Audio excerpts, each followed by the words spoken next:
Hello, everyone. My name is Jim Hampton. I'm the publisher of CityWatch LA. And for decades, Jack Humphreville has been one of Los Angeles's most persistent watchdogs of city government. He's a businessman, a civic activist, and a longtime CityWatch columnist. He's built a reputation for digging into the city's finances, exposing wasteful spending, asking the tough questions that many public officials would rather not answer. Whether writing about the city's budget or pension liabilities or the DWP or homelessness, labor contracts, on and on and on. It's wonderful to be able to sit down today with Jack, the LA Watchdog on City Watch. Welcome, Jack. How are you? Oh, I'm pretty well. That's a name that was given to me by Ken Draper a long time ago.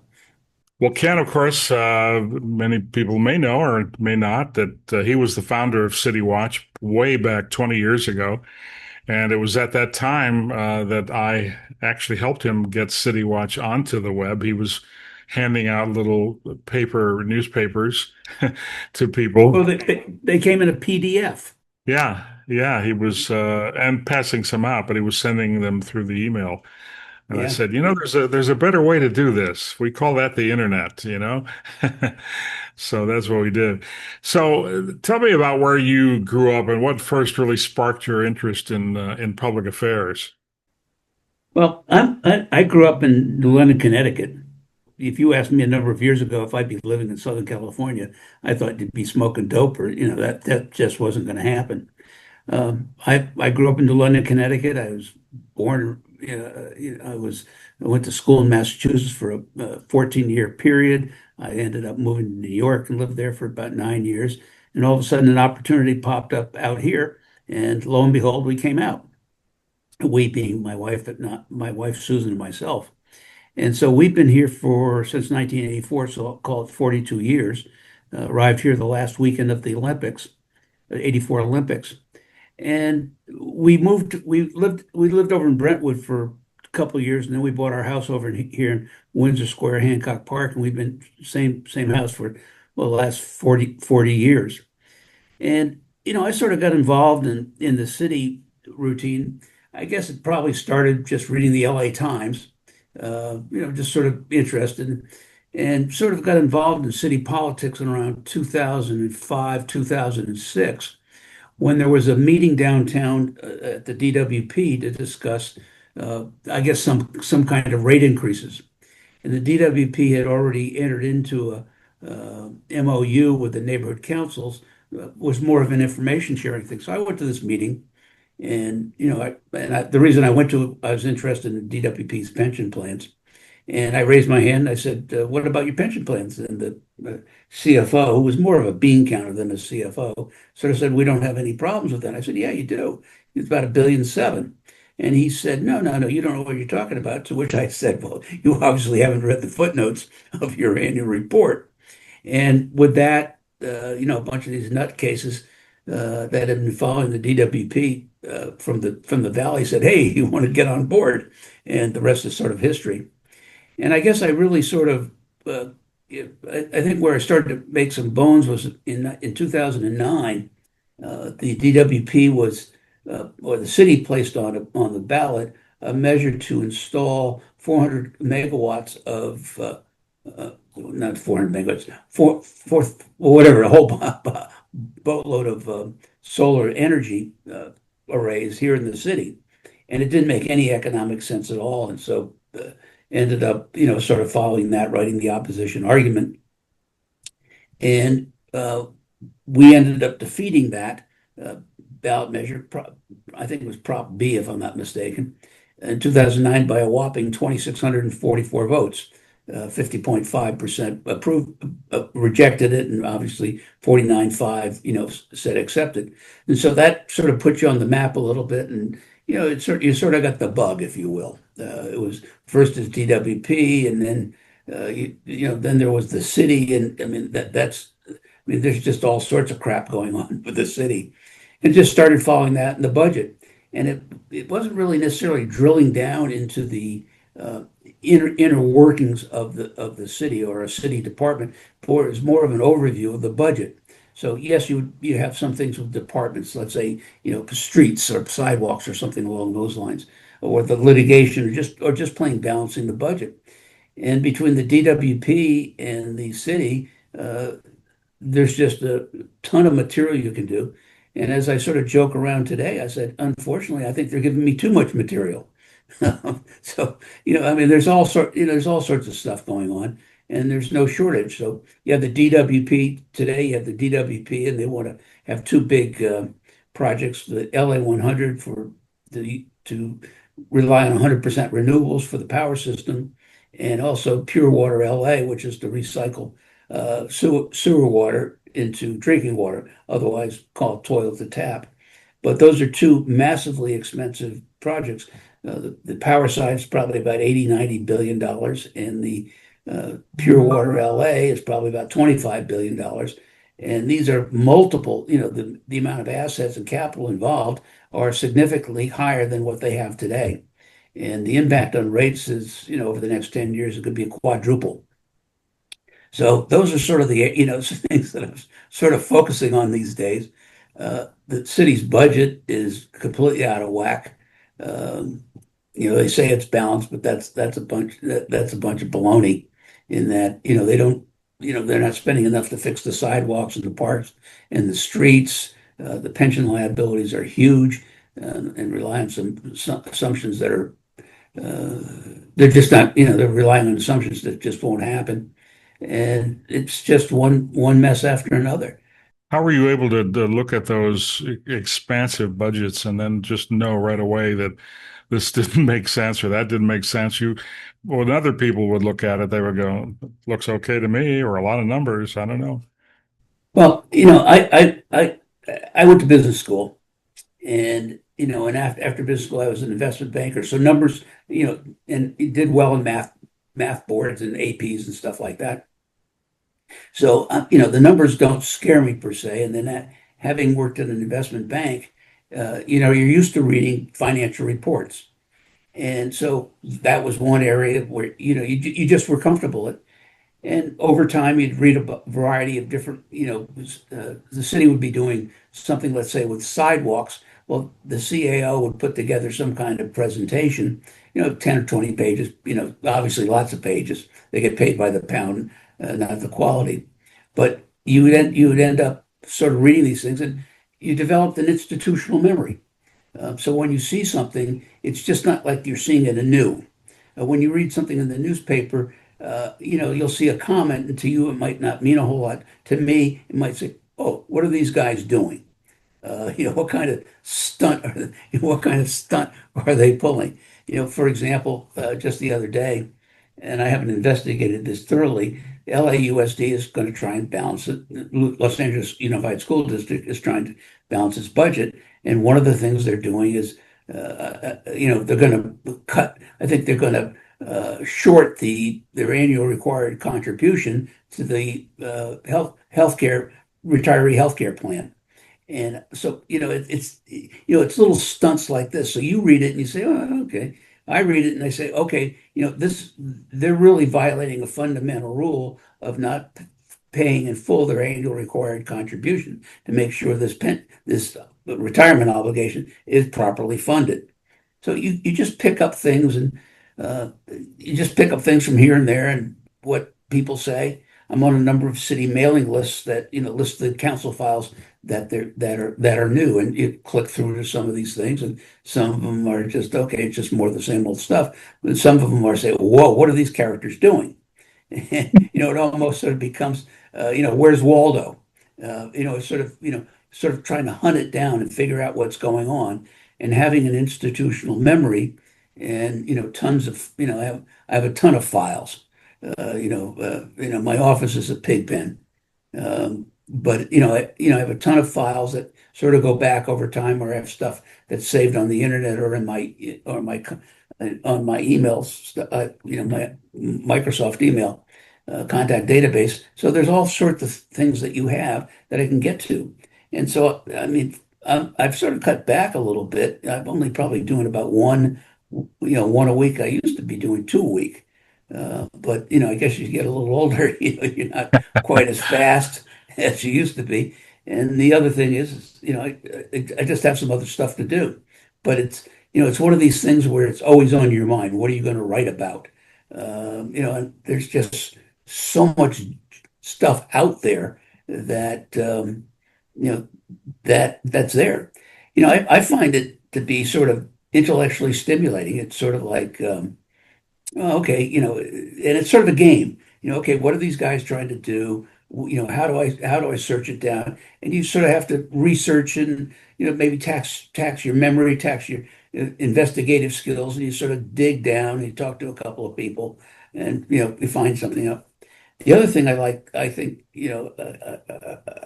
one of the reasons I do it is I think I'm sort of a civic watchdog, if you will, or the LA watchdog, in that I think a lot of things that I've looked into, no other people have looked into. And I've also, as a result of that, I've oftentimes been a source for various, news entities, whether it's the LA Times, or now the New California Post, or radio stations, things along those lines. So it's sort of a civic duty. And the third thing, sort of reason behind it, is I've never been particularly good with authority. I guess maybe as one person said it, Jack, you enjoy being a pain in the ass. And I agree with that. I mean, I sort of find it. And one of the things I always like is when every once in a while you'll catch somebody downtown at City Hall, they're using a phrase or a quote, or they're something along those lines. You know where it came from. It came from me. So I sort of get an inner thrill when they refer to me or refer to something I've written, or something that is distinctly mine. So Yeah. that's sort of fun. So have you found that people have been intentionally trying to hide stuff or misrepresent it so that you have to come along and find it? I think there's sort of a cat and mouse game. I don't want to say they intentionally hide it. It may be partially the bureaucracy. They're not. They get paid by the pound and not by and by the word, not by sort of the quality of the writing. But there's certain ways they write things, and you have to be able to read through it. I think there's also a sort of sort of the way the city works is they're not being transparent, and I think there's a penalty for being too transparent. So if I were writing these memos that they put together, as opposed to being 10 pages, they'd be five, or 3 or 4. These executive summaries that they put together, these big reports, and there was one the other day that an executive summary of 20 pages. Give me a break. And it's you just sort of get used to working through it, and it's just part of the culture that they're not very direct, they're indirect. They don't want to hurt anybody's feelings. They don't want to piss off the unions, who basically run the city, and the county and the state for that matter. But there are all these battles for money. Who's going to get this money, and so they have to be very circumspect so as not to piss off some of the union leaders. I mean, I don't mean to pick on the unions, but I do. These people at City Hall, they don't go to the bathroom without checking for the unions. I mean, just look at these budget messes. For this, the budget mess, they put together this Charter Reform Commission, and which is hardly any reform. And there were no when we first started looking at that, there was nothing about the budget, nothing.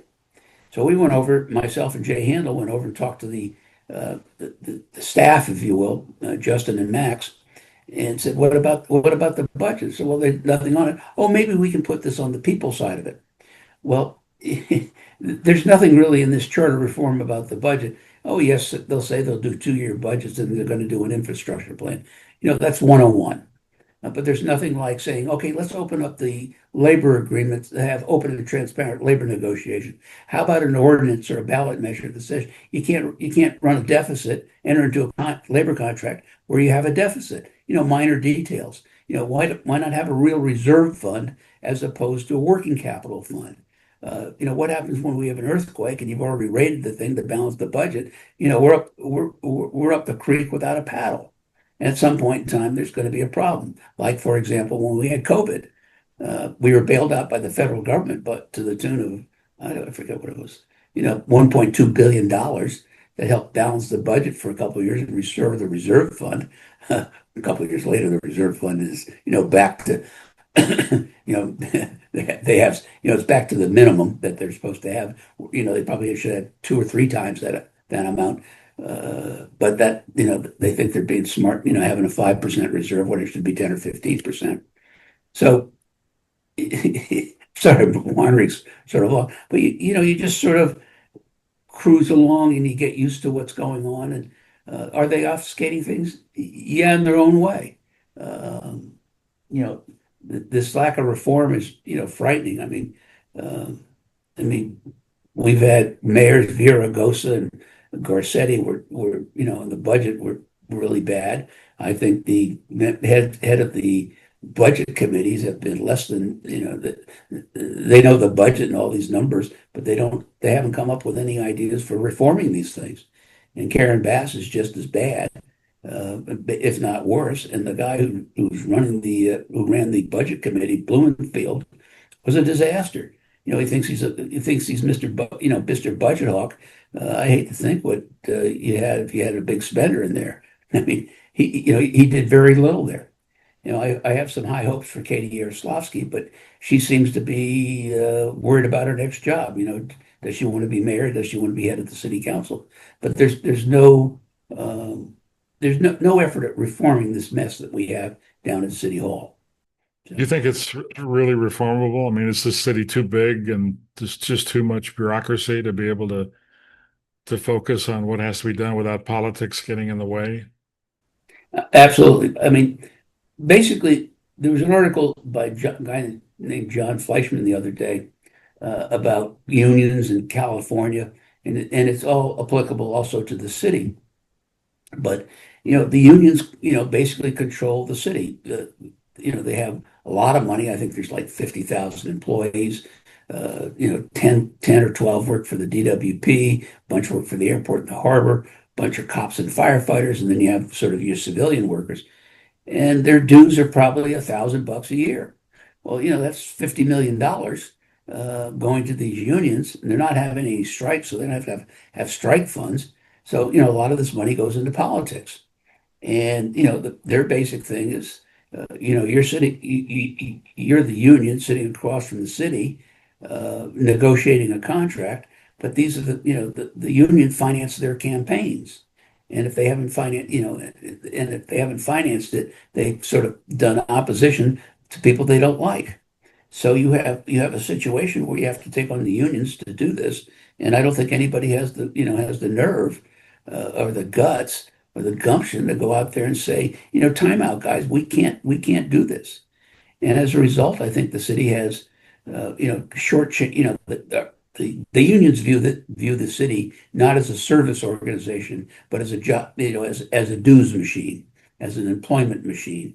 And we've seen what the impact of these contracts have done in unbalancing the budget, sort of making the budget tough to balance. So they cut back on, let's say, they cut back on repairing and maintaining the streets or the sidewalks or the parks, their buildings, the IT functions, the management information system.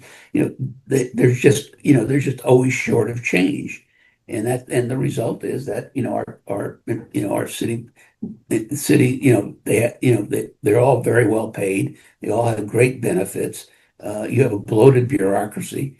Try and fire somebody who's an idiot. That's impossible. It's sort of like they put them in a rubber room or they bounce that person to some other department. Somebody keeps on bouncing around, and it's very tough to get rid of people. And I think actually going off on that tangent, I'm going to be very interested to see what the impact of AI, artificial intelligence, is going to be on the city. Um, you have all these paper pushers. Theoretically, you can, press a button and out comes your report. I mean, you've done a few of these. Sure. Punch a button, you got a report. I mean, there was something the other day that just drove me crazy.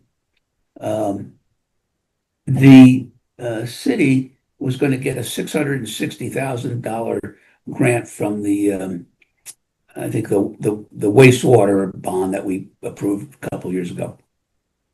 I think it was Measure W. So it's 600, called 700,000 for round numbers. Well, they had to put together a report for this. Well, it's a 52-page report to, take in, $700,000 money they were going to give you. Well, we have to have a street cleaning program. What? You've been cleaning streets forever.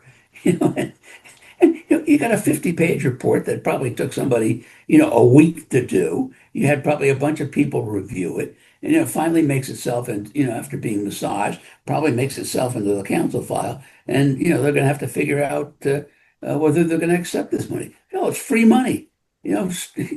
Figure out how to sweep the streets. Give me a break. How long have you been writing for City Watch now? Has it been 20 years? Probably, yeah. I think. Well, CityWatch started off in 2000 when it was sort of the Charter Watch. I think maybe it was 1999, 2000, but it was originally Charter Watch, and Right. then it became City Jack Watch. And I Siegel. guess I started following that in 1965, and I think I wrote some.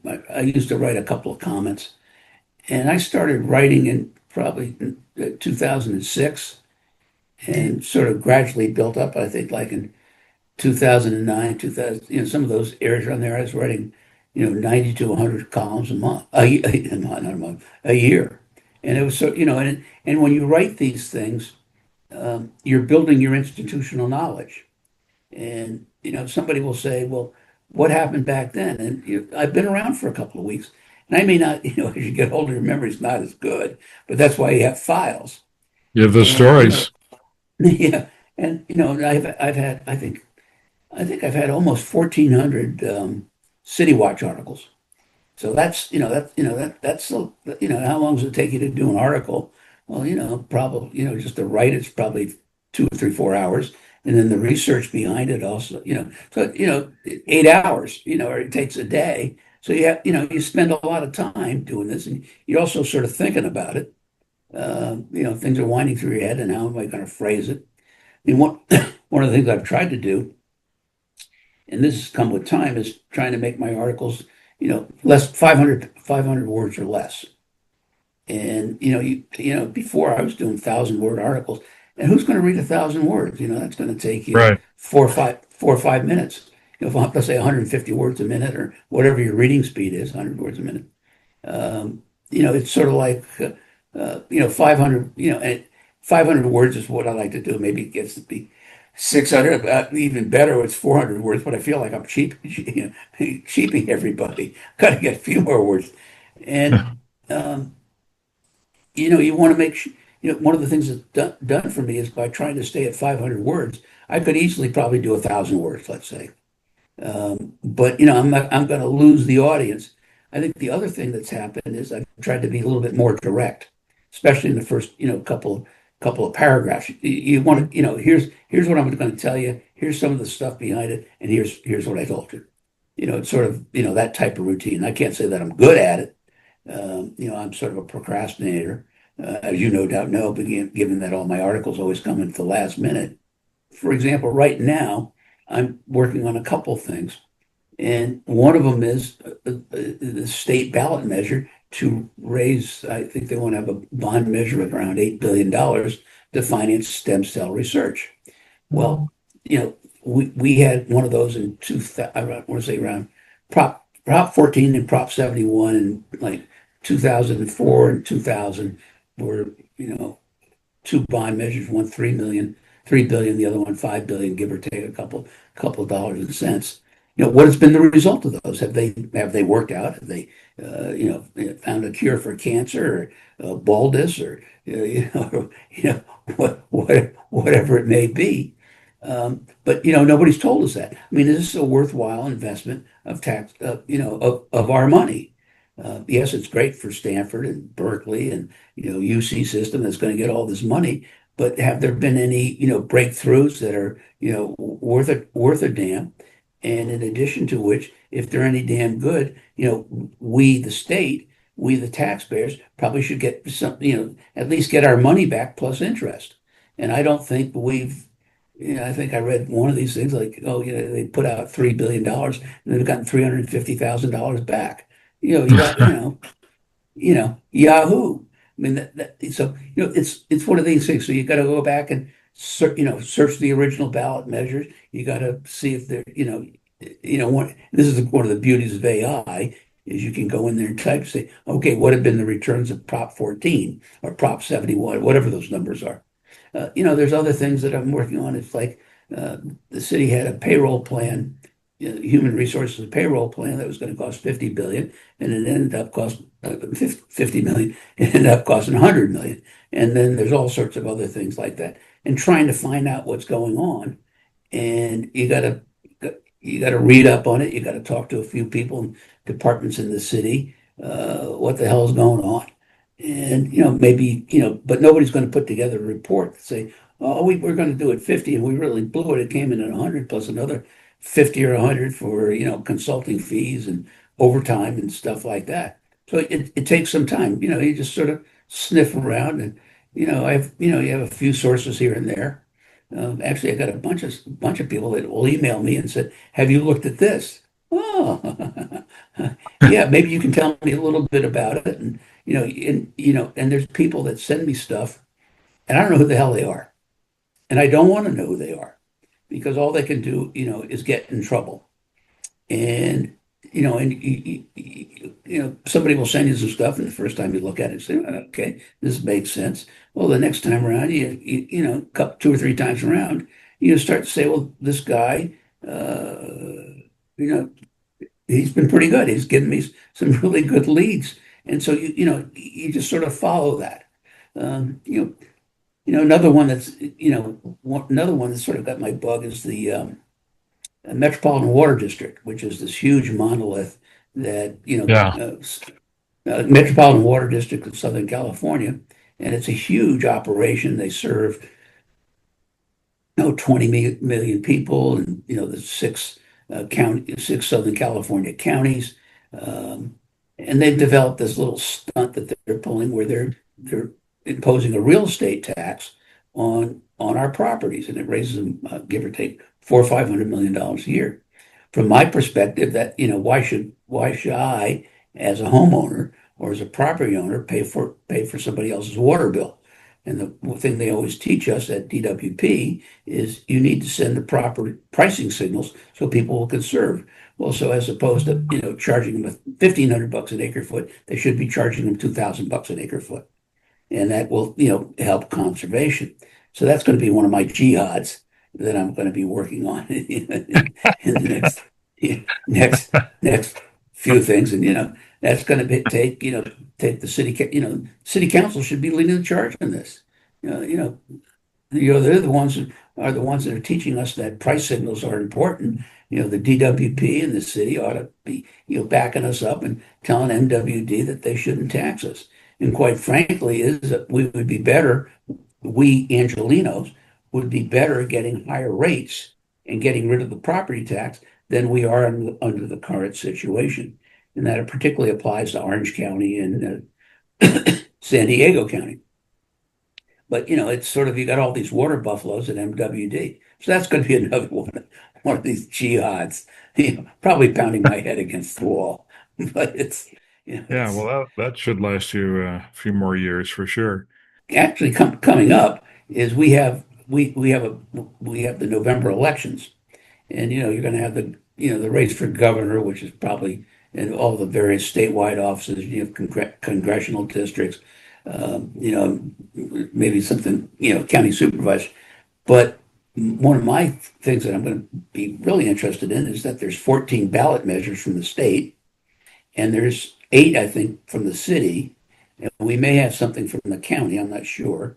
And maybe we might get something from LAUSD. So that's going to be a field day. I mean, I mentioned to you the bond measures for stem cell research.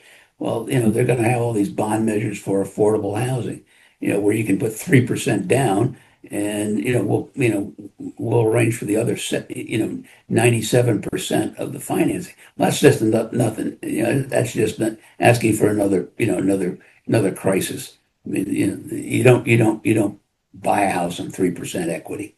And it sounds all good. It's for affordable housing and all that stuff. Well, the people they're giving the loans to are, they don't have the proper credit. They make under whatever, two or $300,000 a year, and that's not, chump change. But to buy a house for an average price of $1 million, that doesn't cut it. Yeah. Not when you have that kind of leverage.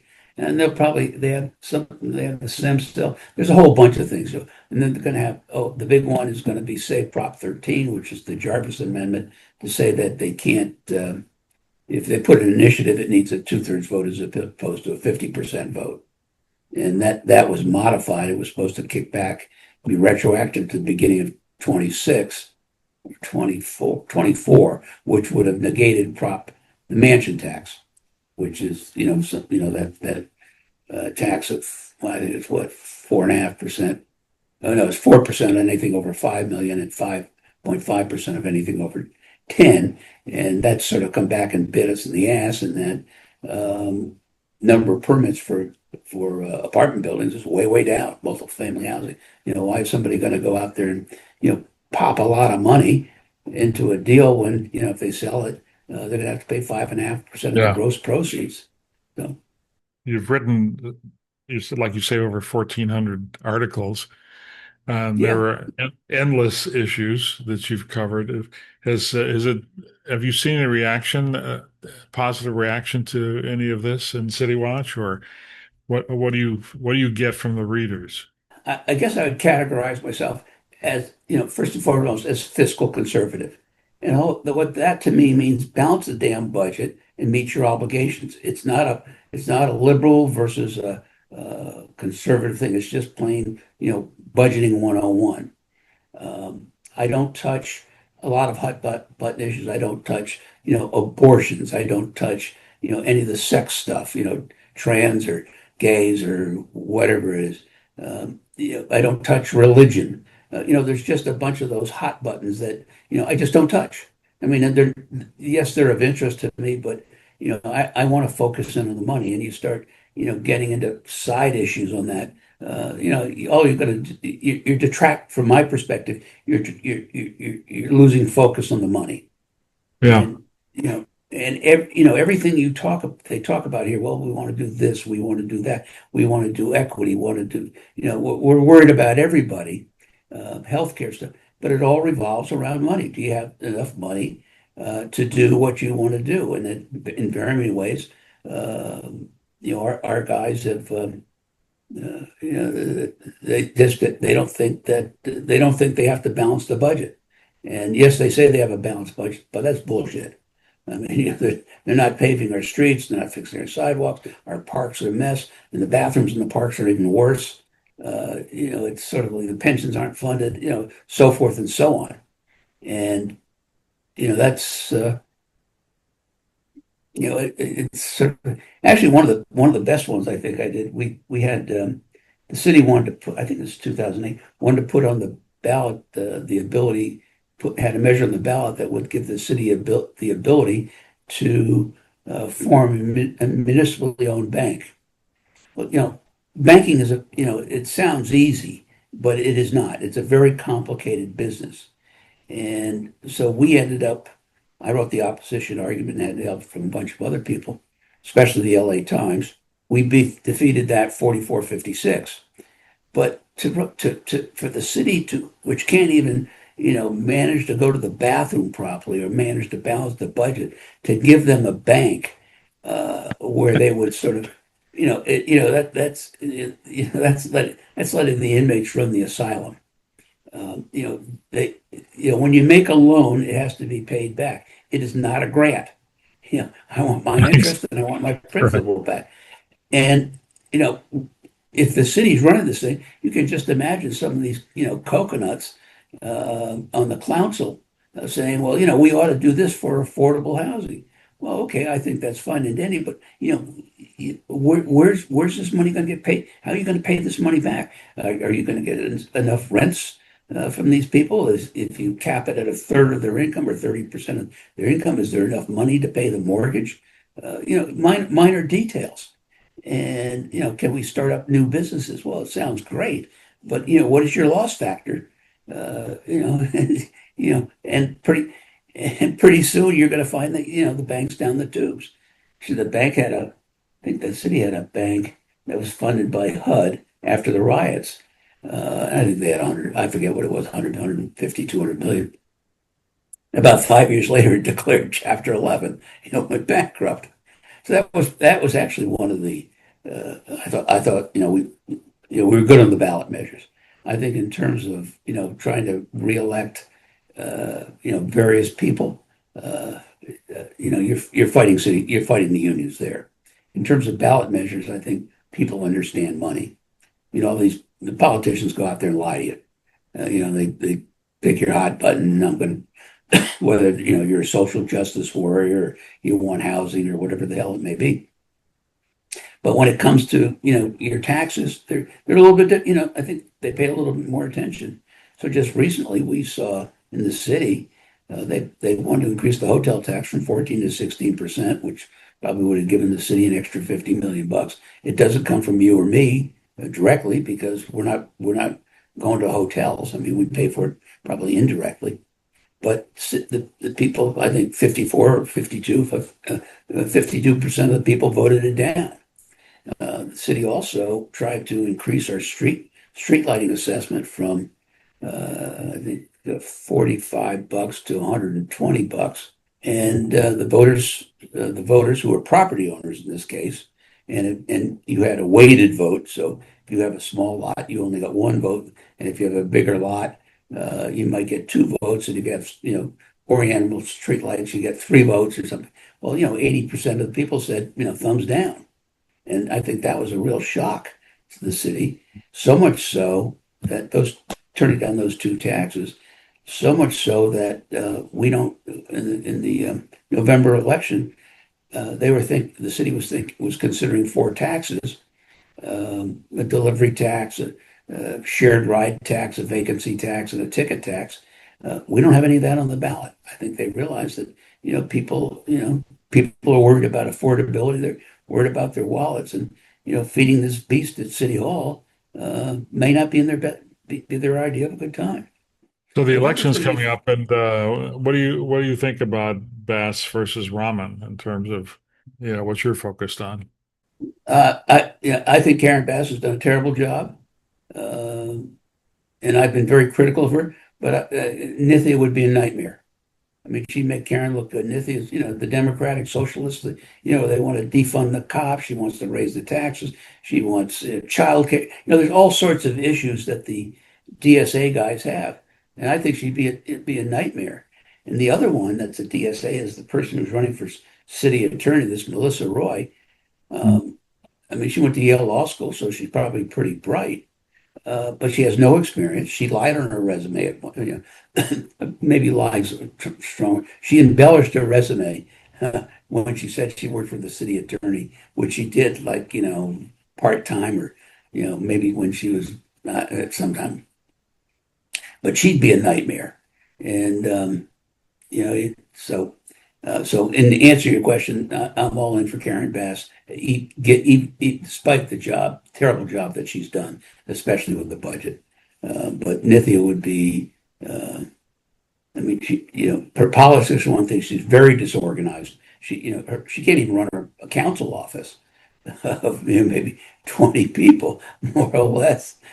Run a city with 50,000 employees. They want Medicare for all, environmental justice and a new Green Deal, defund the cops, um, how open housing. They go all. It's just one thing after another. A lot of them tend to be bigger than just the city. Recognize the city is not, from my perspective, is not their job is, making sure you do proper planning, make sure you have our infrastructure, working and things along those lines, and public safety, getting into the social justice issues. The city doesn't have enough money to do what their basic functions are to get into all these other things. Yeah, Uh, you the know, feel good stuff. Well, so so, it's the so best. It's the best of the worst, I guess, is what you're saying. yeah, the lesser of two evils. Um, Yeah.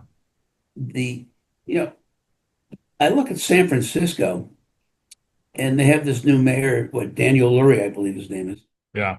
And, he has some common sense, and he's sort of got the tech guys behind him. And they tossed out the city attorney, who was one of these. I forget. He was like, what was our? We had Gaston down here, who was a disaster area. The get out of free jails. And so San Francisco has gone out there and developed a group of people that have some sanity to them. Now they have a business community in San Francisco. We don't have a business community. I don't know how we could get a bunch of people that would sort of say, okay, time out to the unions. How do you go out there and balance the budget? Things along those lines. And I mean, when I moved here in '84, we had the oil companies down there. We had Union Oil, we had Arco, you had Carter Hawley Hale, you had the insurance companies, you had Security Pacific Bank, you had a whole bunch of these things. They're all gone. They're just history.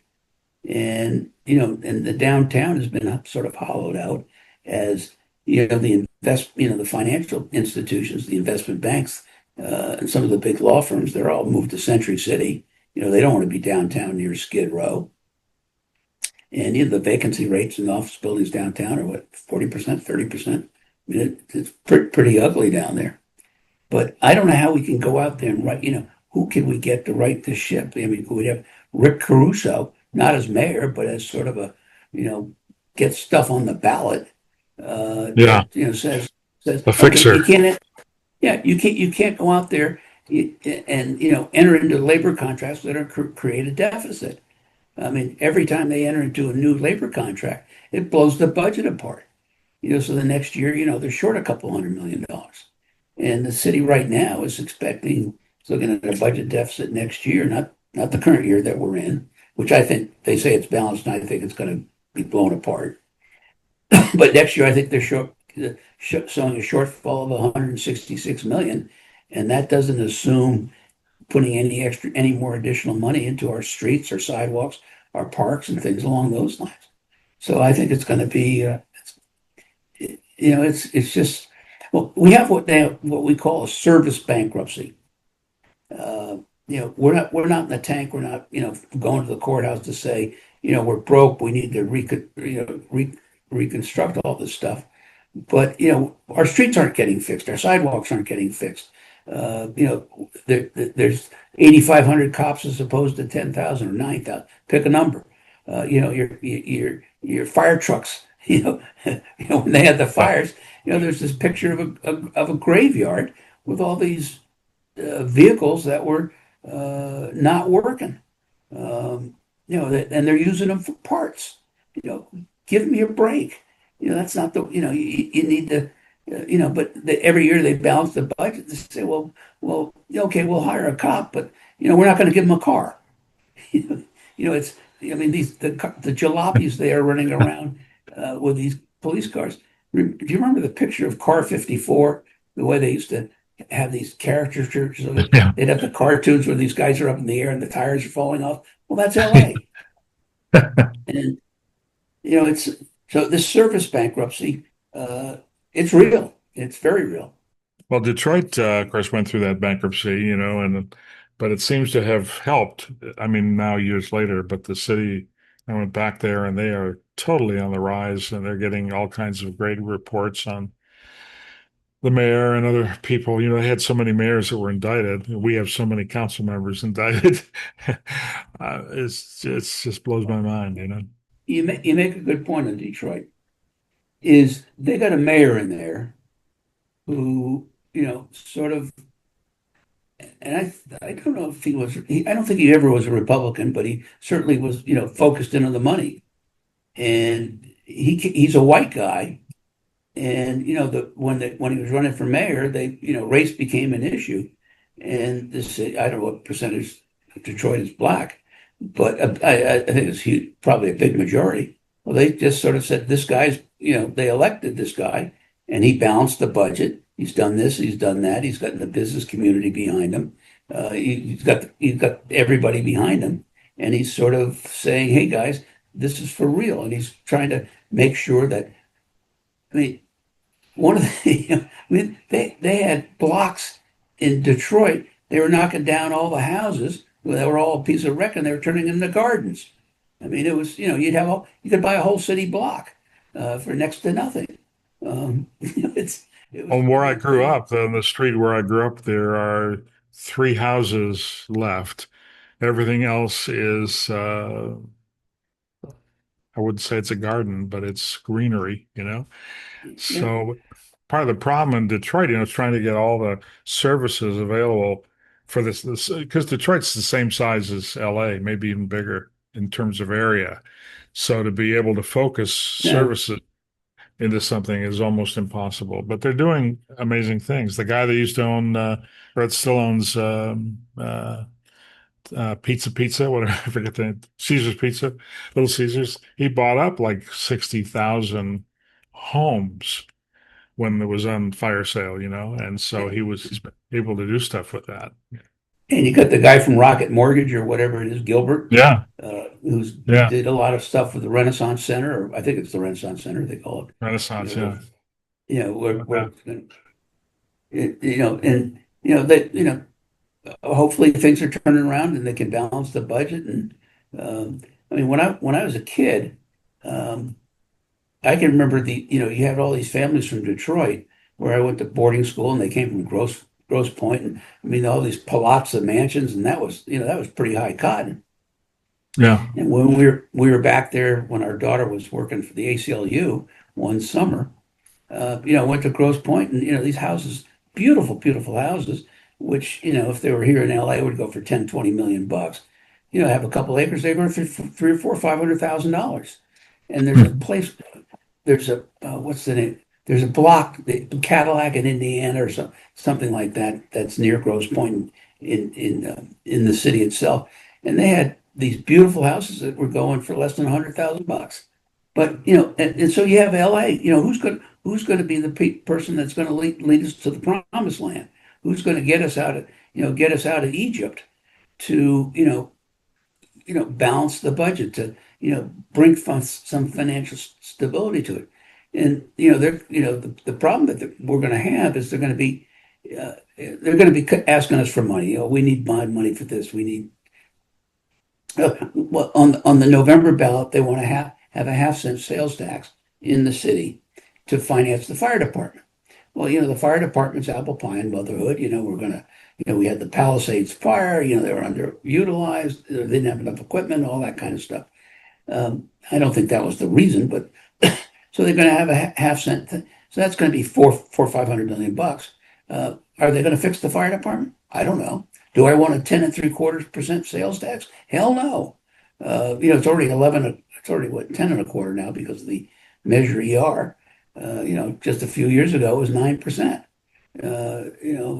They've done a couple of metro taxes. They've done, we've got what Measure A for the county for homeless stuff, and we've got Measure ER, and it's just ka-ching, ka-ching, ka-ching. But Yeah. yeah, yes, they need money, but how are they going to show us that they're going to use this properly? Do you trust these guys, down at City Hall to do, or at the county to do the right thing?